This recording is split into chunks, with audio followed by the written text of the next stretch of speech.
हम सभी ने कभी न कभी तो एक ऐसा सपना देखा ही होगा जहां रोबोट सारे काम करते हों। धीरे धीरे अब सपने हकीकत बनते जा रहे हैं, क्योंकि जापान के एक डिस्ट्रिक्ट में एक रोबोट होटल में हम देख सकते हैं कि भविष्य के कुछ हिस्से कैसे होंगे। टोक्यो की एक रोबोट होटल जहां पर रिसेप्शन, रेस्टोरेंट और अन्य जगह कहीं पर भी लोग काम नहीं करते हैं, रोबोट्स ही पूरी जिम्मेदारी उठाते हैं।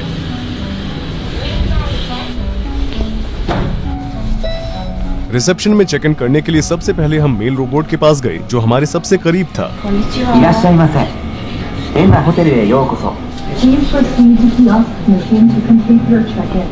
जैसे ही फीमेल रोबोट ने हमें बुलाया, हम उसकी तरफ गए। Welcome to Hanna Hotel. Please use the touch panel to select your language. Please scan your passport page with your picture on the device. Robot द्वारा दिए गए इंस्ट्रक्शन के हिसाब से हमने अपने पासपोर्ट स्कैन किए, डॉक्यूमेंट्स पर साइन किया और फिर रोबोट ने हमें ग्रीट किया और हमारी जानकारी लेने के बाद हमें पेइंग मशीन की तरफ इशारा किया।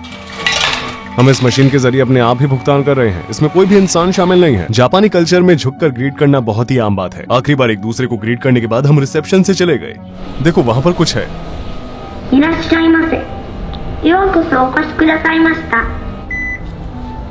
जैसा कि लिफ्ट में लगे हुए इन्फॉर्मेशन सेंटर से पता चलता है कि इस होटल में खाना बनाने या कपड़े धोने के लिए भी कोई इंसान मौजूद नहीं है। होटल के रेस्टोरेंट में सिर्फ ऑटोमेट्स होते हैं। आप बिना किसी से बात किए ऑटोमेट से चप्पल और पजामा भी खरीद सकते हैं। यहाँ तक कि लॉन्ड्री भी ऑटोमेट्स द्वारा ही की जाती है।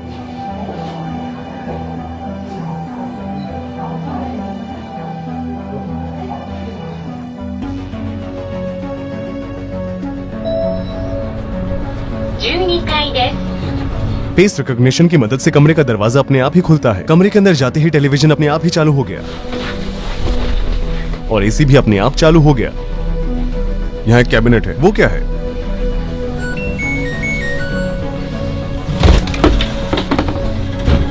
इस कमरे का एक फीचर जो मुझे बहुत ही दिलचस्प लगा वो है वार्डरोब, जहां हम अपने कपड़े रखते हैं। ये उन कपड़ों को ऑटोमेटिकली साफ और इस्त्री दोनों कर देता है। अंदर बनने वाली स्टीम, हॉट एयर फ्लो और 1 मिनट में 180 बार घूमने वाले हैंगर की मदद से हमारे कपड़े कुछ घंटों में ही तैयार हो जाते हैं। मैं अपना स्वेटर यहाँ पर रख रही हूँ। इसमें बहुत सलसल है। इन फिल्टर्स की मदद से अंदर एयर फ्लो होगा। हम देखेंगे कि ये सुबह तक इस्त्री हो पाता है या नहीं। हमारे बगल में ही एक स्मार्ट टेलीफोन और कमरे को कंट्रोल करने के लिए सिरी जैसा एआई रखा गया है। टीवी बंद हो गया। मैं अब इसे चालू कर रही हूँ। इससे चैनल बदलता है। इस पर एसी के टेम्परेचर को बदलने के लिए भी बटन है। चलिए इसे 22 डिग्री सेल्सियस पर सेट करते हैं। लाइट्स, क्योंकि मैंने लाइट्स बंद कर दी है, इसलिए अब सोने का समय हो गया है।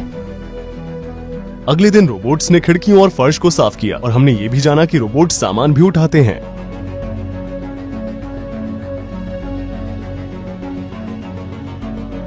रोबोटिक बिजनेसेस जैसे हैना होटल फिलहाल मनोरंजक अनुभवों के लिए ही है। जब मैंने हैना होटल के विजिटर्स से बात की तो उन्होंने कहा कि रोबोट्स उन्हें किसी इंसानी कर्मचारी की तरह नहीं समझते हैं और उनमें कोई भी फीलिंग्स नहीं है। काफी हद तक एम्प्लॉयमेंट कॉस्ट को बचाने के लिए जापान पहले से ही आधे मिलियन से भी ज्यादा रोबोट्स वर्कर्स को एम्प्लॉय कर चुका है। ये सभी देशों के बीच कायम किया गया बहुत बड़ा रिकॉर्ड है और उनकी बड़ी कंपनियों ने अगले 10 वर्षों में इसे 1 मिलियन से ज्यादा करने का गोल सेट किया है। टोक्यो में कई सारी जगहों पर रोबोट्स काम करते हैं, जैसे कि टेलीकम्युनिकेशन कंपनियों में और बैंकों में। इस रोबोट का नाम पेपर है। ये कैसे काम करता है? ओह, क्या ये हमारी बातें समझ पा रहा है?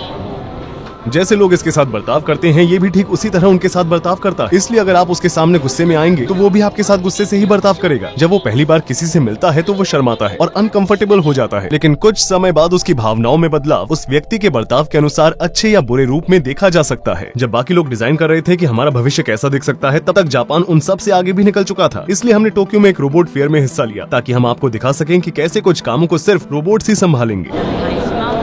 अब उन रोबोट्स को देखते हैं जिनका इस्तेमाल इंडस्ट्री में किया जाता है। उसके बाद हम उन रोबोट से भी मिलेंगे जो बिल्कुल इंसानों की तरह दिखाई देते हैं। रोबोट जो एयर प्रेशर की मदद से बॉक्सेस को एक जगह से दूसरी जगह पर लेकर जा सकते हैं। वे बड़े बड़े पैकेज भी उठा सकते हैं। इन सिलिकॉन्स के जरिए हवा को वैक्यूम करता है। ये सामान को उठा भी सकता है और नीचे भी रख सकता है।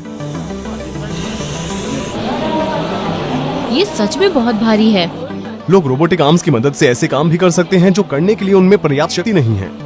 ये 13 किलो या 28 पाउंड का है। क्योंकि हमने रोबोट के पावर से फायदा पहुंचने की बात की थी, यहाँ एक व्यक्ति है जो रोबोट की पूरी बॉडी को कंट्रोल कर रहा है। वो अपने बाएं हाथ से उसके बाएं हाथ को कंट्रोल कर रहा है और दाहिने हाथ से उसके दाहिने हाथ को कंट्रोल कर रहा है।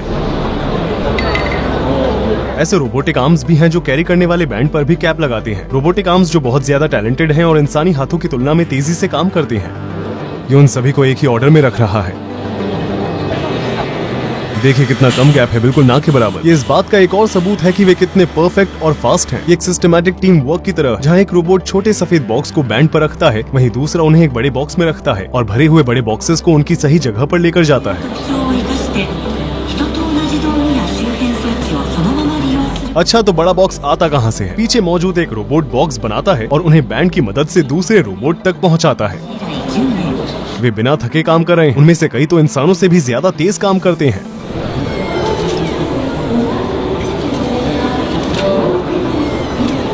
इसकी पकड़ वाकई में बहुत मजबूत है। और ये रोबोट अपनी काबिल तारीफ क्षमता की मदद से सर्कल्स के बीच में जो स्पेस है उसमें से स्टिक निकालता है। ये सिर्फ हमारे मनोरंजन के लिए ही है।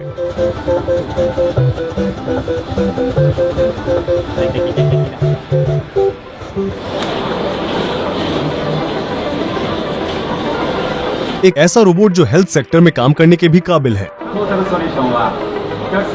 यहाँ पर देखकर हमें पता चलता है कि जो भी काम इंसान करते हैं उन्हें रोबोट्स द्वारा भी किया जा सकता है।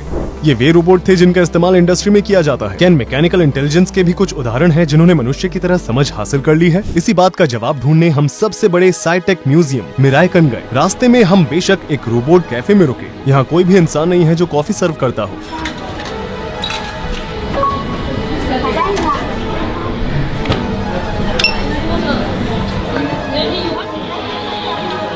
रोबोट कप लेगा और उसमें कॉफी डालेगा।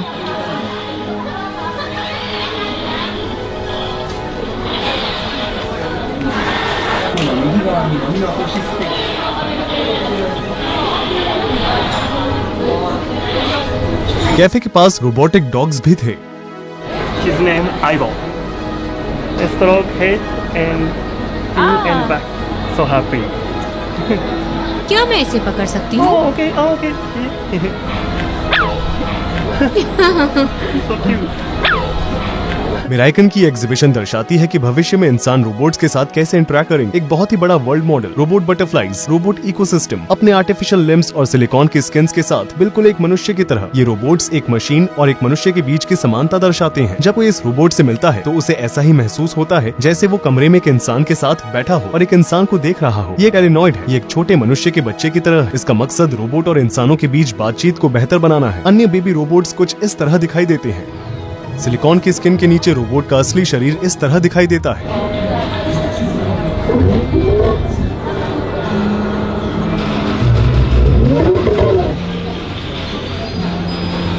इस रोबोट का चेहरा काफी हद तक इंसानों जैसा दिखता है और ये हमें पूरी तरह से चौंका देता है। हम उसके चेहरे को देखकर इसे भावनाओं वाला इंसान समझकर आसानी से धोखा खा सकते हैं। तुम कैसी हो? मैं ठीक हूँ, आप कैसी हैं? मैं भी ठीक हूँ। तुम रोबोट हो या इंसान? मैं एक रोबोट हूँ। तुम बिल्कुल इंसान की तरह लगती हो। हाँ, मुझे इंसानों द्वारा ही बनाया गया है। क्या मैं तुम्हें छू सकती हूँ? नहीं, क्यों? मुझे इसके लिए डिजाइन नहीं किया गया है। ठीक है, तुम्हारी उम्र क्या है? मेरी उम्र 2 साल है। तुम्हारी आवाज बिल्कुल भी लड़की जैसी नहीं है। हाँ, शायद मेरी प्रोग्रामिंग में कोई खराबी है। हाँ, शायद कोई तकनीकी खराबी है। हाँ, तुम्हारी आंखें बहुत लाल दिखाई दे रही हैं। आपने ऐसा क्यों कहा? क्या तुम मुझे इधर उधर होते देख सकती हो?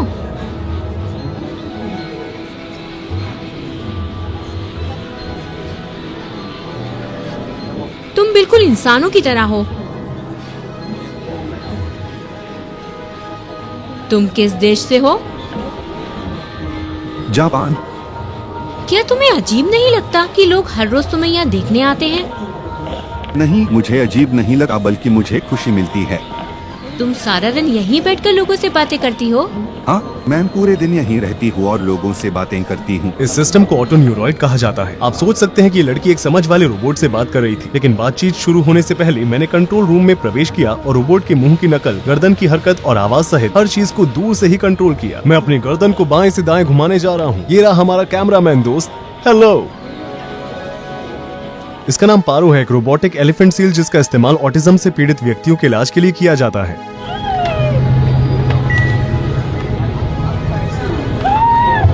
फिर हमने मशहूर रोबोट असीमो का शो देखा। そろそろ行きます。準備はいいですか？ ये 5.6 मील प्रति घंटे की स्पीड के साथ प्लेटफॉर्म पर अपना बैलेंस बनाए हुए तेजी से दौड़ रहा था। इसने हमें बताया कि हमने पृथ्वी को कैसे प्रदूषित किया। 美しい地球の姿を多くの人と共有するための地球ディスプレイです。 एक पैर पर कूदा, गाना गाया 今日の空は और एक पॉइंट पर रखी गई बॉल पर पीछे कदम लेकर शॉट लिया। ये शो वास्तव में मेरे लिए पर्याप्त नहीं था, क्योंकि मैंने जो इसके बारे में रिसर्च की थी और जो वीडियो मैंने देखे थे वे मेरी उम्मीदों को बढ़ा रहे। असीमो जितना दिखाया गया उससे कहीं ज्यादा अच्छा था। अपनी आंखों में कैमरे लगाकर ये उन लोगों को पहचानता है जो पहले से इसकी मेमोरी में सेव किए गए हैं और उन्हें उनके नाम से पुकारता है।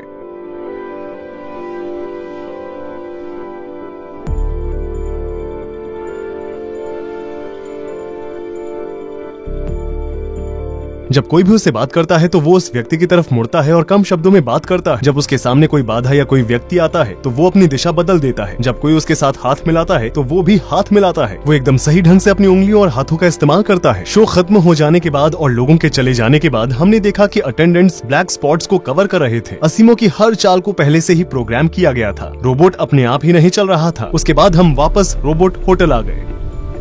जबकि हम डिजाइन कर रहे हैं कि हमारा भविष्य कैसा दिख सकता है, तब तक जापान इसमें सफल भी हो चुका है। ये देश आज से 5 से 10 साल बाद हमारे निकट भविष्य को दर्शाता है। उम्मीद करता हूँ कि निकट भविष्य में मैं जिंदा रहूंगा। मैं इस देश से एक और वीडियो अपलोड करना जारी रखूंगा, तो बने रहें और मेरे चैनल को सब्सक्राइब करें। रोहित चैनल यहाँ पर था।